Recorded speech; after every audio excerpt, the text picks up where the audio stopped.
A paz seja convosco.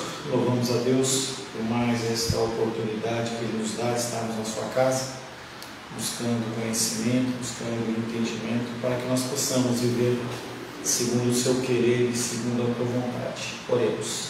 Senhor, em nome de Jesus, colocamos-nos na tua presença mais uma vez, nesta última dominical do ano, Pai, pedindo a Ti, Pai querido, que o Senhor nos guie, nos oriente e nos abençoe. Temos sido, Pai querido, ricamente abençoados por Ti, orientados pelo Senhor, e queremos pedir mais uma vez que o Senhor, Pai querido, derrame sobre nós o Espírito de entendimento sobre as nossas vidas.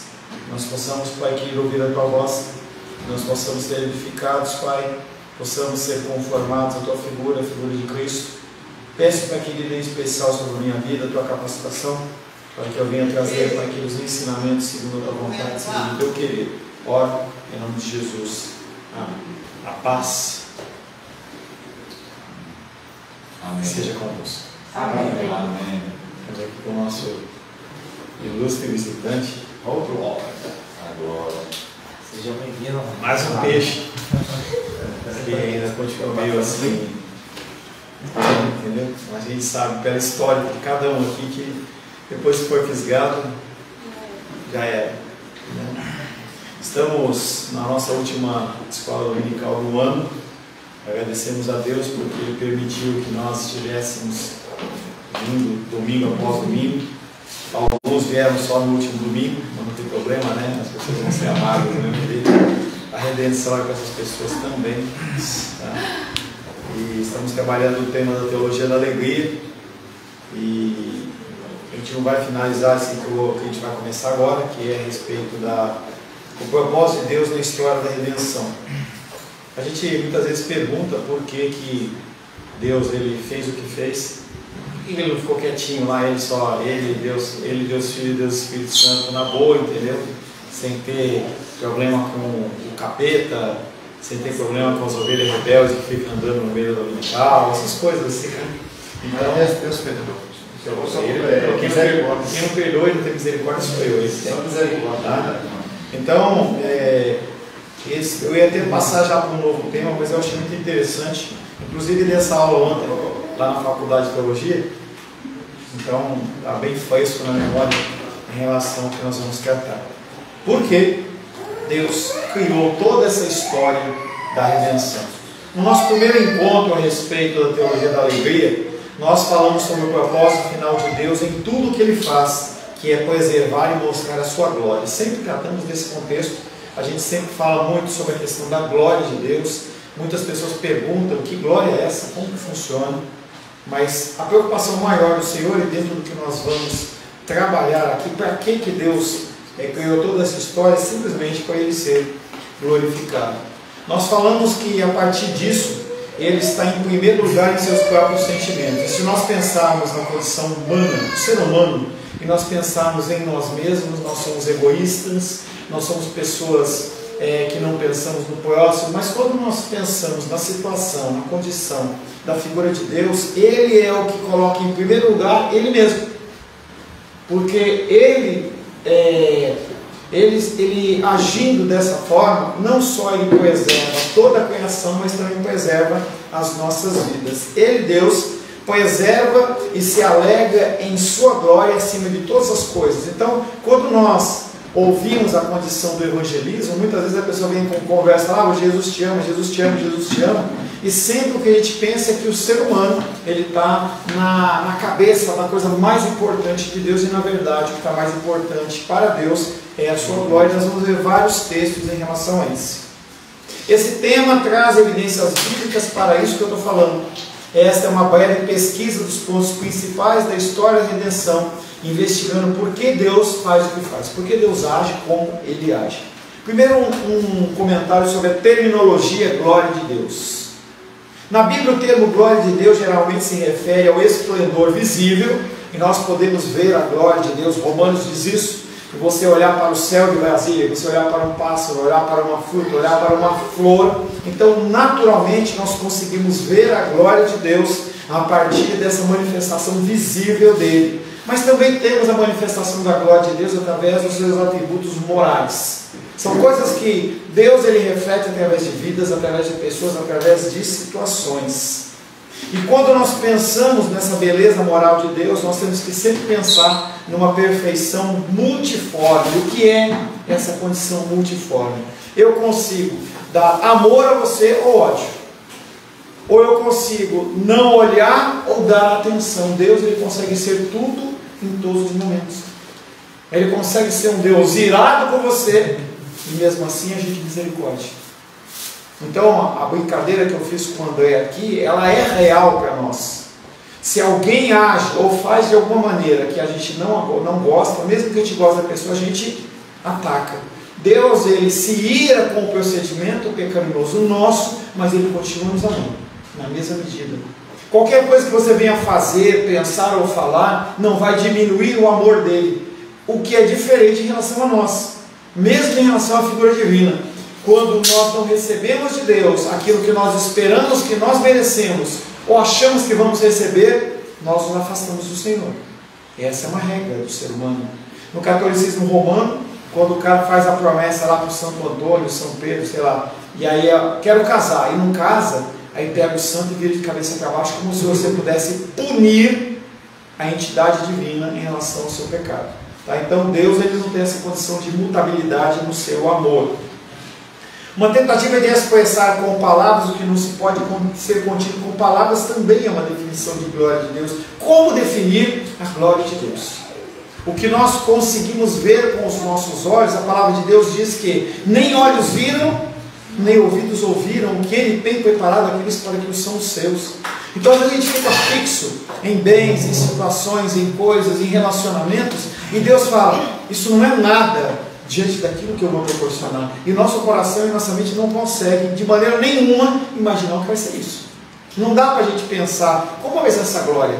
Será que vai ser mais feliz do que o aniversário da minha filha? Será que vai ser mais feliz do que a reunião dos irmãos? Ou você encontrar no Natal os seus familiares? Deus fala que é muito, muito melhor, e isso também reflete a glória de Deus. Outro termo que pode significar praticamente a mesma coisa é o nome de Deus. O nome de Deus ele é tão precioso, ele é tão gracioso, que para os judeus eles não pronunciam o nome de Deus. Nós temos um tetragrama, que são 4 letras, que é YHWH, que muitos traduzem por Yahvé ou Jeová, mas na verdade é apenas uma proposta ridícula de você tentar pronunciar algo que é impronunciável. Não que é impronunciável porque não conseguimos, mas porque não devemos. Quando a gente vê os 10 mandamentos, diz que você não deve pronunciar o santo nome de Deus em vão. Então não tem a ver com você estar passando um perrengue e falar assim, oh, Deus me livre. Não, não é isso. É o nome de Deus. Se você chegar para um judeu e falar, pronuncia para mim esse tetragrama em letras hebraicas, ele vai ficar irado com você, porque para ele é pecado. Tanto que a gente vê algumas vezes as pessoas fazendo referência da palavra Adonai, Elohim, que são palavras hebraicas que falam, é o Senhor, é o meu Deus. Tem outros nomes que a gente conhece, por exemplo, o do dinheiro lá, o Mamon. Não, que mamon. Jirê. Jirê, entendeu? É uma forma de você buscar Deus através dos seus atributos. Quando a gente fala Shalom, entendeu? É a paz, não é qualquer paz, é a paz de Deus. Então a gente define Deus muitas vezes por atributos. O nome de Deus não é meramente uma etiqueta, mas uma referência ao seu próprio caráter e tudo que ele significa. O termo glória simplesmente deixa mais explícito que o caráter de Deus é realmente magnífico e excelente. E nós temos que buscar conhecer esse Deus todos os dias da nossa vida. E é por isso que nós nos reunimos, tanto pelas manhãs no domingo, como às noites do domingo. O único objetivo é esse. O meu objetivo não é que você fique rico, apesar de orar para que você seja próspero. Não é que você tenha um bom relacionamento emocional ou que você prospere em alguma área da sua vida, mas o principal é você conhecer Deus. Tudo redunda ao dia do juízo em que você vai estar diante do seu Salvador. O que você vai apresentar diante dele? O que segue, que nós vamos tratar, é apenas uma visão geral de alguns pontos principais da história da redenção, em que a Bíblia deixa claro por que Deus faz o que faz, ou porque Ele construiu essa história que ainda está sendo escrita por mim e por você. Comecemos pelo Antigo Testamento. Comecemos pela criação. Gênesis 1, 26 e 27. O esquema é o seguinte, Rainer, tem que ter uma Bíblia e vai ser Jenny, Luísa, Rosângela, você, Felipe, todo mundo vai ler, tá? Gênesis 1, 26 e 27.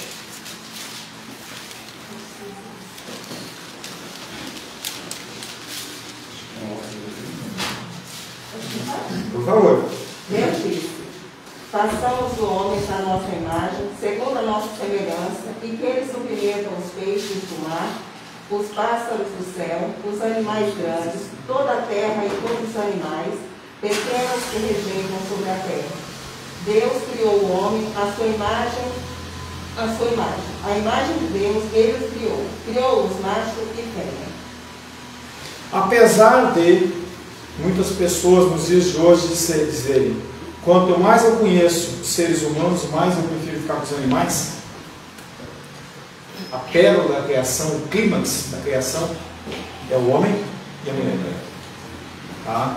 Apesar de nós vermos cada vez mais as pessoas elas partindo por um campo de quase adoração aos animais, e é meu bebê, eu não sei o que e tudo mais, a pérola da criação é o homem e a mulher, com todos os seus erros e todos os seus defeitos. E eu faço questão de falar homem e mulher, porque a vogal E, ela tem uma função gramatical que é uma coisa mais a outra, é a mesma coisa dos dízimos e ofertas.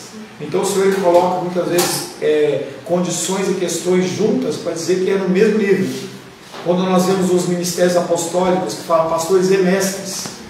Então, homem e mulher, a mulher ela tem uma posição dentro da sociedade, dentro da arquitetura, da estrutura do que Deus criou, mas a mulher também tem. Tanto homem como mulher eles têm.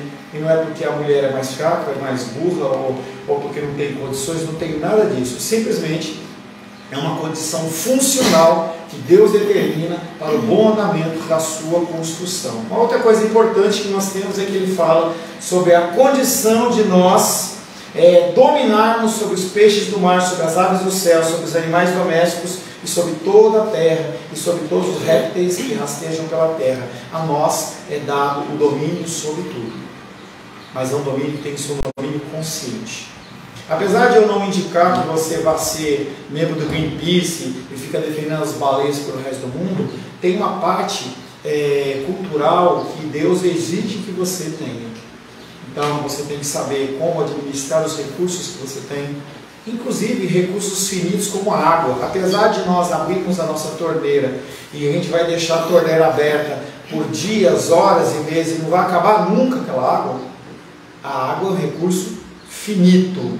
E nós já trabalhamos isso em escolas dominicais em anos anteriores, falando sobre a condição do mandato cultural da salvação, da criação. Deus ordena que nós administremos os recursos com sabedoria. Então você escovar o dente com a torneira aberta, ou lavar a louça com a torneira aberta, você está pecando, porque você não está administrando um recurso que é finito. Apesar de Deus te dar abundância, você tem que gerenciar isso com cuidado.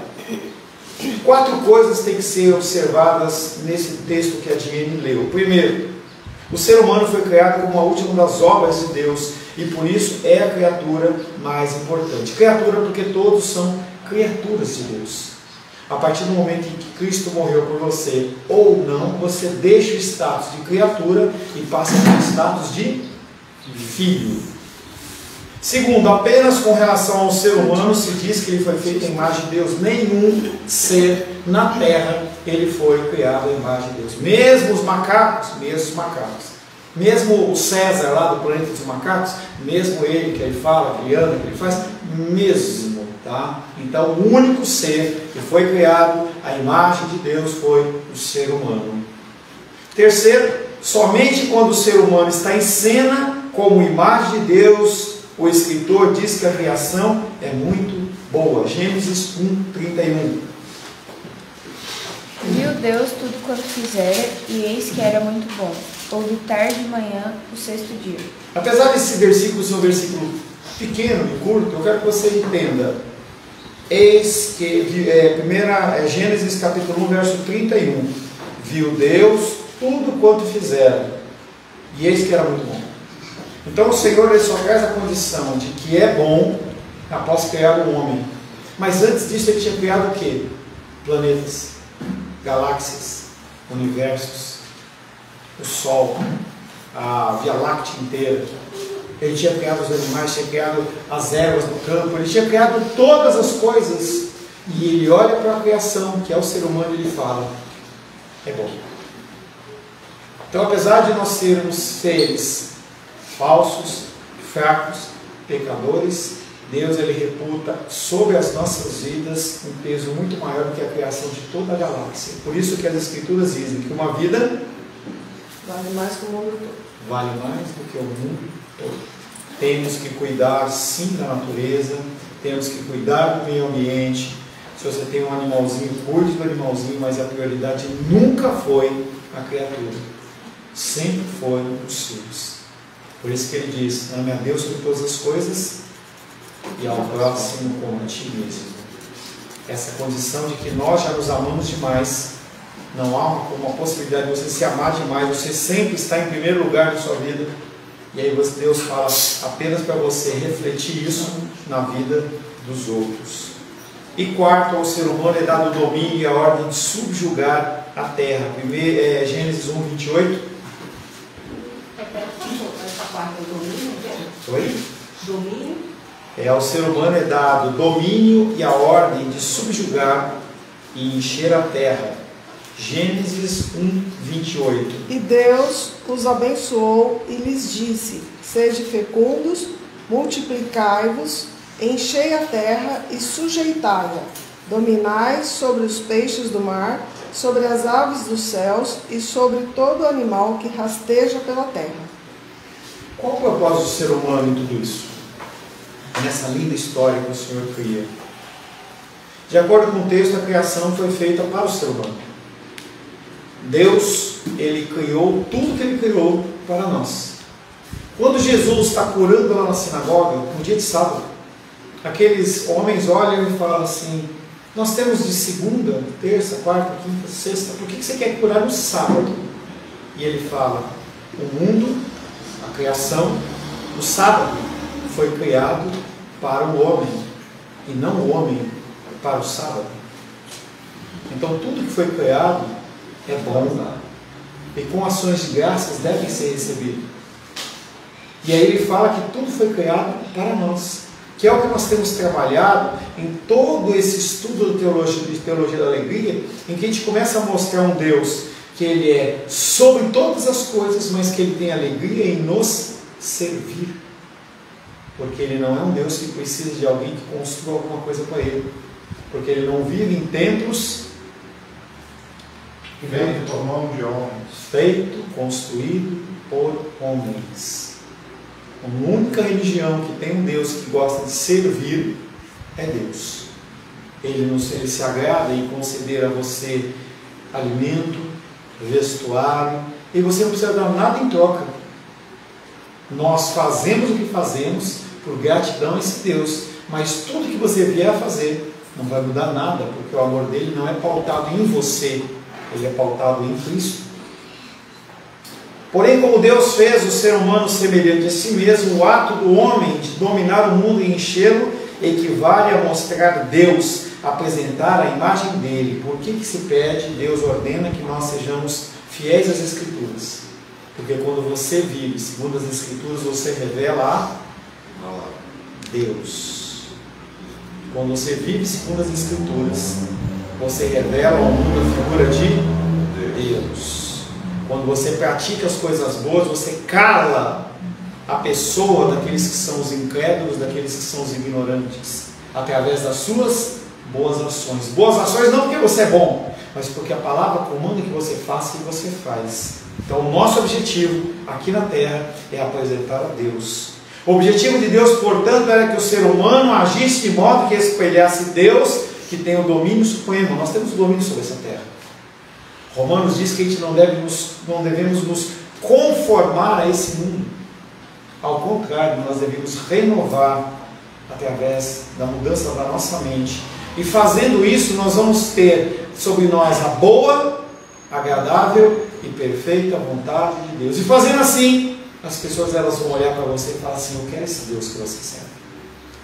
O problema é que quando nós vamos apresentar Deus para as pessoas, nós estamos com a cara murcha, com a cara triste.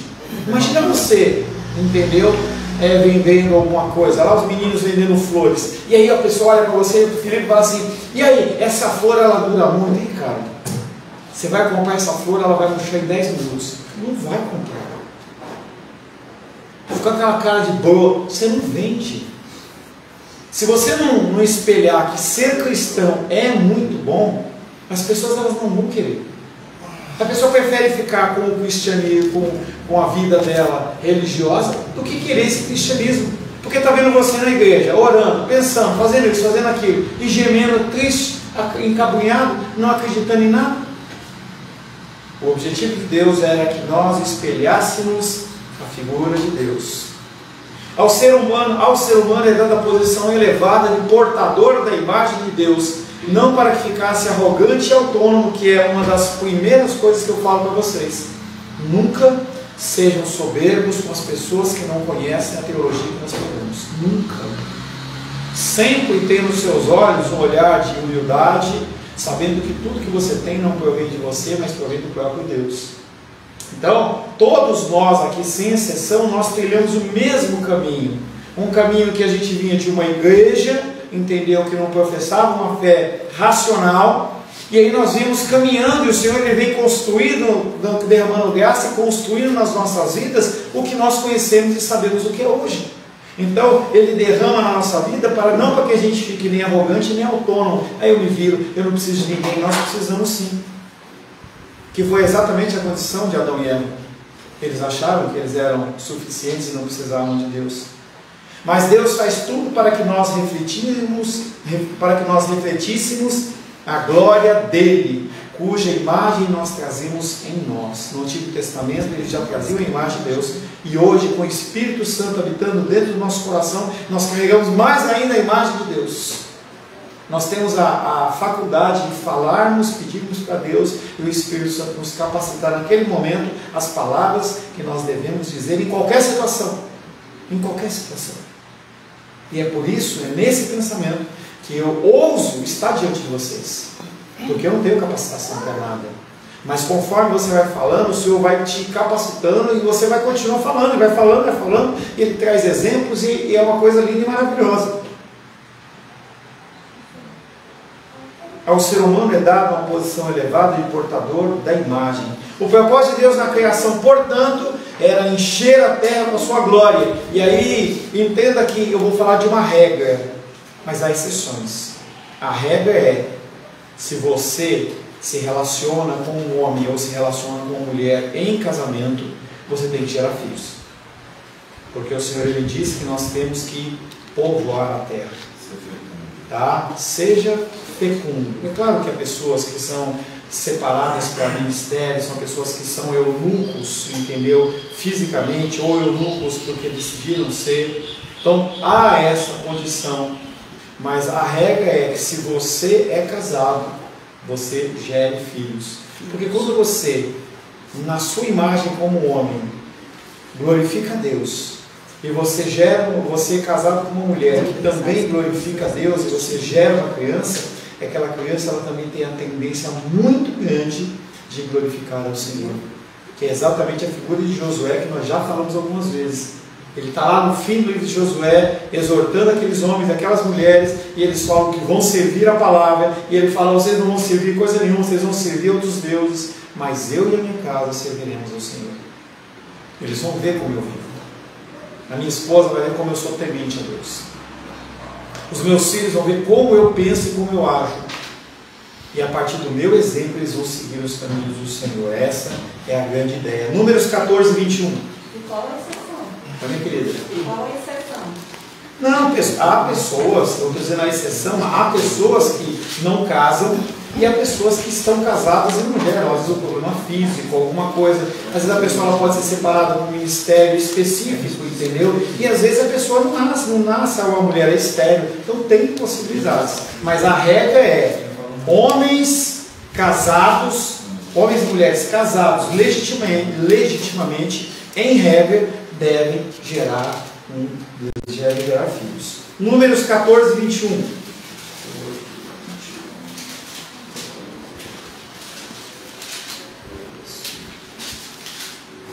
Mas pela minha vida e pela minha presença gloriosa que enche toda a terra, juro que... Não, é só 21, hein? Você leu 14, 21? Não é não. Porém, Sim, mãe. É que essa versão. Tá? É a versão dele de novo. A versão dele não está convertida, não esquenta a cabeça, tenha paciência. Mas pela minha vida e pela minha presença gloriosa que enche toda a terra, juro que... Só até aí. É só até aí. A minha versão diz assim, pastor: porém, tão certo como eu vivo e como toda a terra se encherá da glória do Senhor. Então o foco é o homem, o Moisés aqui, ele está dizendo, do jeito que eu vivo, eu tenho certeza que a terra vai se encher da sua glória. Isso aí é o cerne da coisa. Isaías 43, 7. Nós estamos falando sobre essa condição de o homem ser utilizado como instrumento do Senhor para encher a terra da glória. Isaías 43, verso 7. Aí ou é a minha? É o Felipe. Felipe. 43, 7. A todos os que são chamados pelo meu nome e os que criei para minha glória e que formei e fiz. Tá? Então, novamente, ele vem trazendo a condição da criação do homem ter sido criado para a glória de Deus. Então, nós falamos um pouco do propósito de Deus na história da redenção dentro da criação. Torre de Babel. Gênesis capítulo 11, versos de 1 a 4.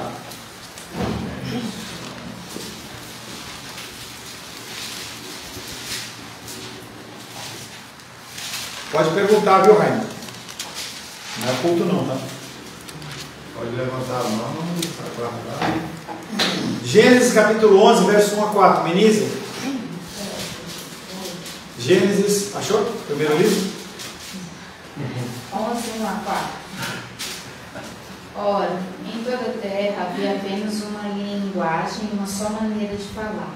Sucedeu que, partindo eles do Oriente, deram como uma planície na terra de Siná, e habitaram ali. E disseram uns aos outros: vinde, façamos tijolos e queimemo-los bem. Os tijolos serviram-lhes de pedra e o betume de argamassa.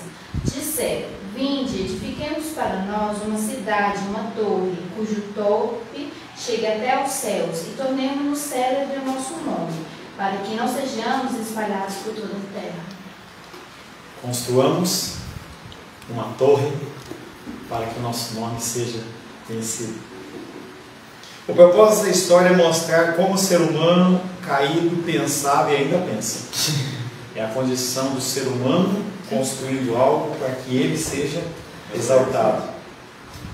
Em contraste, ela toma também o propósito de Deus para o ser humano. A frase-chave é: tornemos célebre ou conhecido o nosso nome, para que não sejamos espalhados pela terra. O instinto de autopreservação do ser humano, e isso é o grande pecado, ou um dos grandes pecados do ser humano: você achar que a sua vida depende das suas ações, e você achar que a comida da sua mesa depende de você, você achar que as contas elas vão ser pagas com o teu trabalho. Tive uma brincadeirinha com o Felipe essa semana, em que eu falei com ele falando assim da dificuldade, muito trabalho e tal, e aí eu falei assim, antes que eu falasse, eu falei assim: pastor, apesar da correria, nós vamos ensaiar um hino assim, assado de Natal. E se ele não fala? Ele fala, brincou comigo, falou assim: é quando que eu vou te dar uma lição? Porque se ele fala para mim que ele está com muito trabalho e não vai dar tempo de ensaiar o hino para o culto, alguma coisa está errada. Será que Deus, que separa o homem para a sua adoração, ele vai dar tanto trabalho para você ao ponto de você não ter tempo para ele? Ou será que ele não está concedendo essa quantidade excessiva para testar o seu coração? Esse senso de autopreservação no ser humano caído busca sua realização não pela confiança em Deus, mas pela exaltação do seu próprio nome, a minha genialidade, a minha capacitação porque eu quero deixar um legado. Eu tenho ouvido muito isso. Qual é o legado que eu vou deixar? Quem disse que você tem que deixar legado?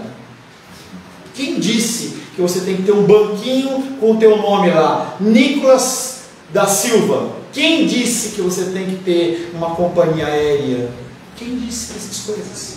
A palavra de Deus é muito clara dizendo: entendo que comer e vestir estejais satisfeitos. Já disse para vocês, eu não prego a teologia franciscana que a gente tem que viver na miséria, só andando de havaiana e não tem direito a colocar um sapato, não tem direito a comer uma comida gostosa, não é nada disso.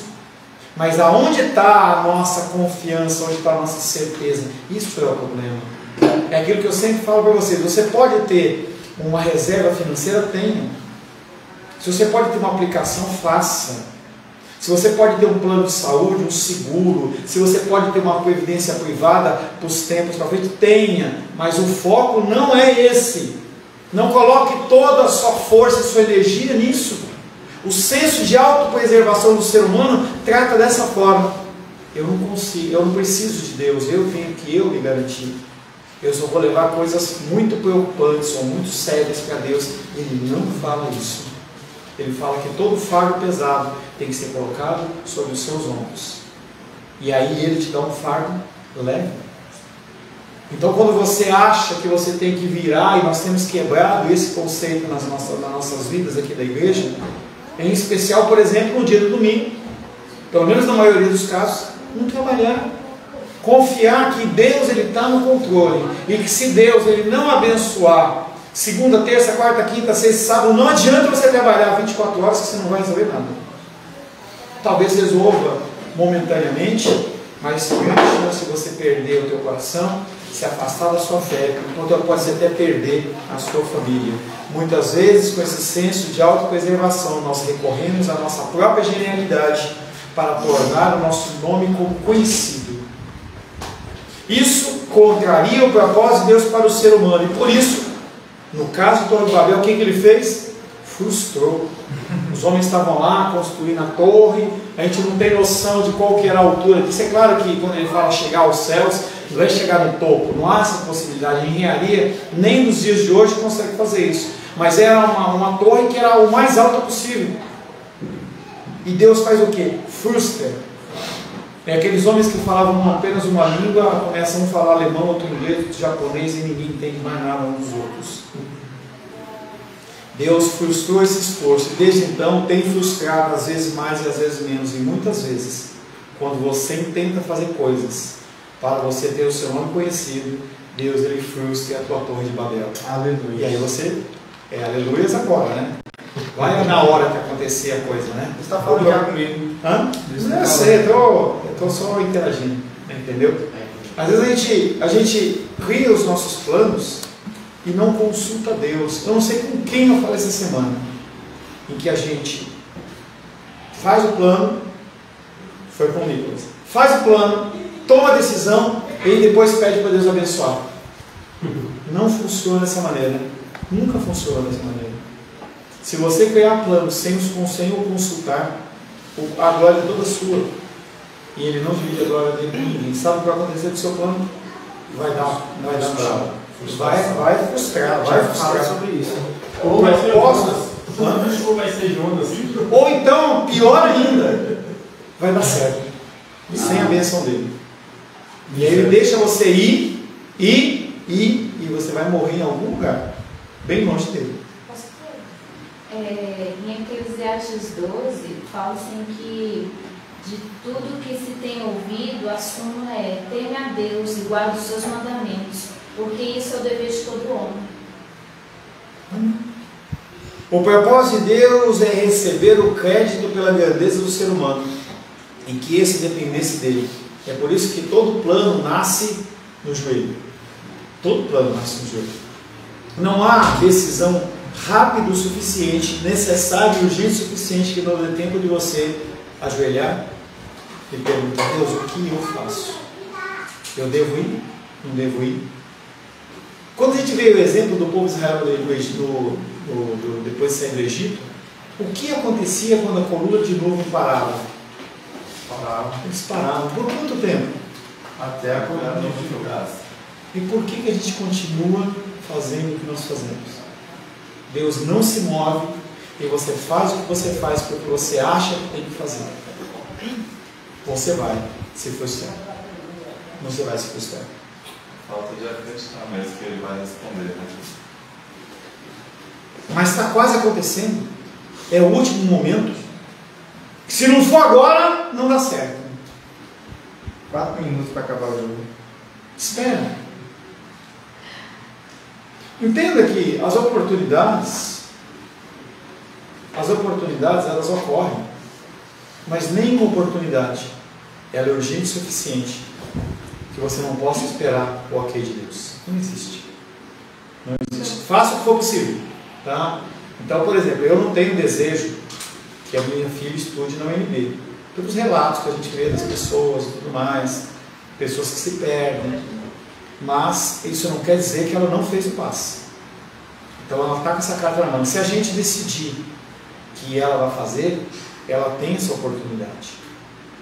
Então, nós estamos aguardando a resposta do Senhor. Eu tenho orado, já tem um tempo, por mais de ano que eu estou orando. Resposta do Senhor. Se chegar um momento, o Senhor falar, vai. Mas se ela não se preparou, é por isso que você tem que estar sempre com as coisas preparadas. Faça a sua parte. Deixa tudo pronto, entendeu? Para esperar apenas o ok do Senhor. O propósito de Deus é receber o crédito pela grandeza do ser humano e que esse dependesse dele. Isso ficará mais evidente quando olharmos para o que Deus fez a seguir na história da redenção. Gênesis 12, 1 e 2, o chamado de Abraão. Gênesis 12, versos 1 e 2.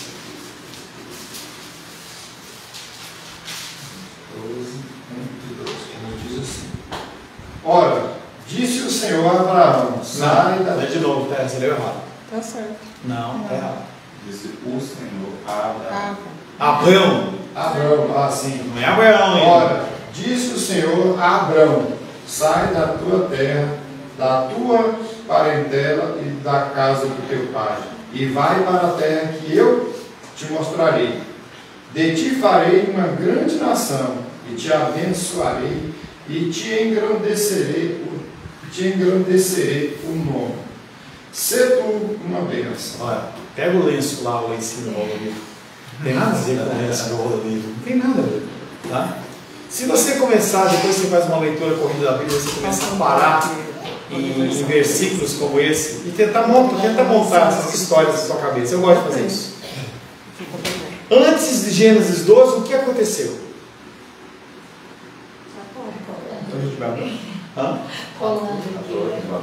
Torre de Babel.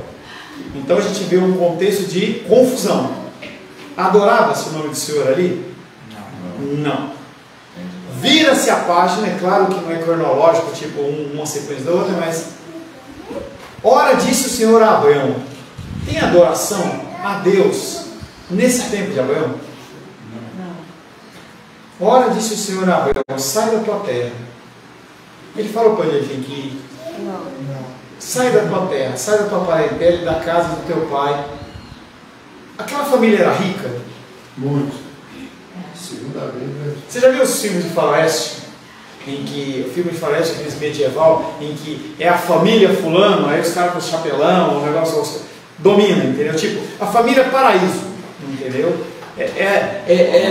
Domina ali na região de Riacho Fundo, tal, todo mundo conhece. Essa vendinha é do Nicolas. E aquela loja é da Esther. Não, e aquele negócio de criação de cavalo lá é do André. Você entende? É isso que está aqui.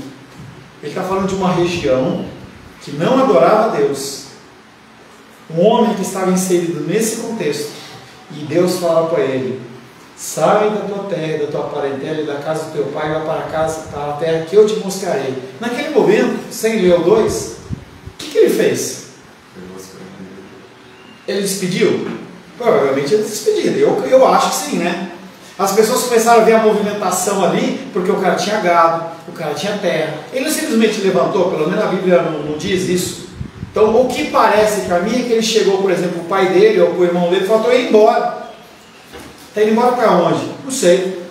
Mas por que você está indo? Não sei. Mas quem falou para você? uma voz. Sai da tua terra e da tua parentela e vai para uma terra que eu te mostrarei. Tudo bem, mas onde você vai? Porque aí eu vou te visitar. Eu também não sei. E aí a promessa: de ti farei uma grande nação. Ele está falando de quem? De eu e de você. Quantos anos antes? Milhares.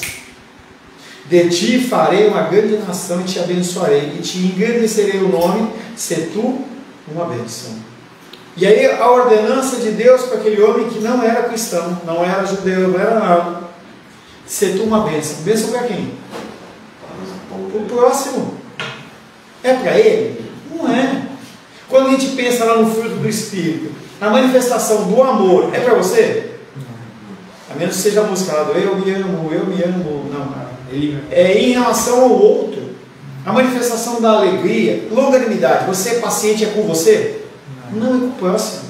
Então sempre o contexto é como agir em relação ao próximo. Sempre ao próximo.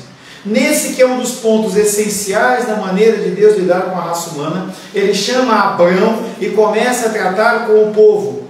Há um contraste claro entre o que Deus fez e o que o povo de Torre de Babel fez.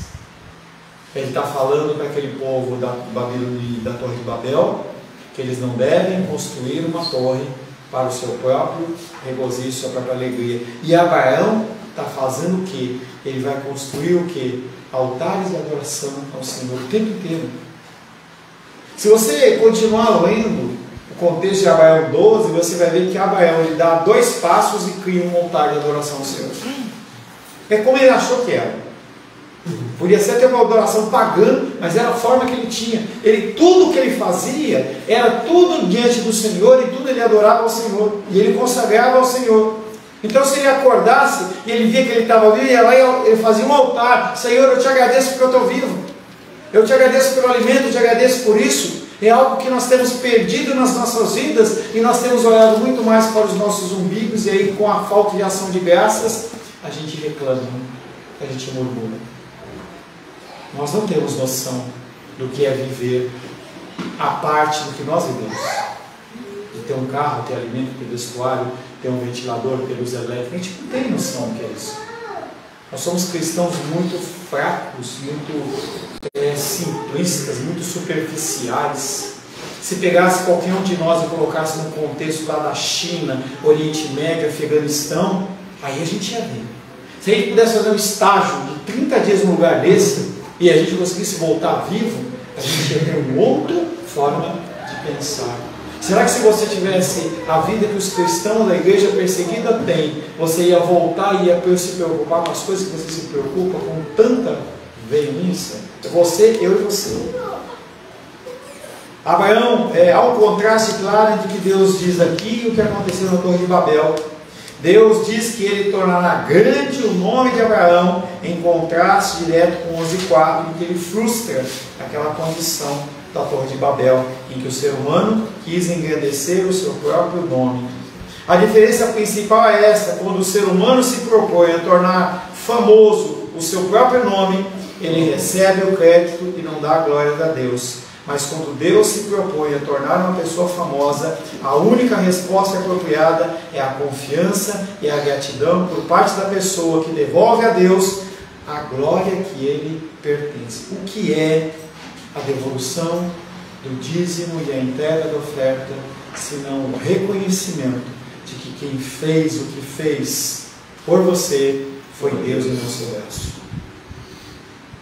Quando você entende essa dinâmica, eu não estou pegando dízimo e oferta, eu estou falando para você sobre a glorificação ao nome do Senhor, em que até as pessoas do mundo, elas conseguem entender isso. Às vezes você vê aquele cara que vai tomar uma pinga, ele pega um copinho e joga para trás porque ele fala do santo. Ele consegue entender que nem ele tem essa capacidade, ele dá glórias ao santo dele, que é pecaminoso, e nós não conseguimos fazer a mesma coisa. A gente acha que somos nós, que é a minha igreja, é a minha loja, é o meu comércio, é o meu empreendimento, é a minha vida, é a minha família, sendo que Deus é aquele que controla todas as coisas. Nós temos um Deus que criou todas as coisas, que continua controlando tudo. Amém, queridos? Amém. Vamos para o nosso breve intervalo de 15 minutos. estaremos retornando às 10h45, se o Senhor assim o permitir.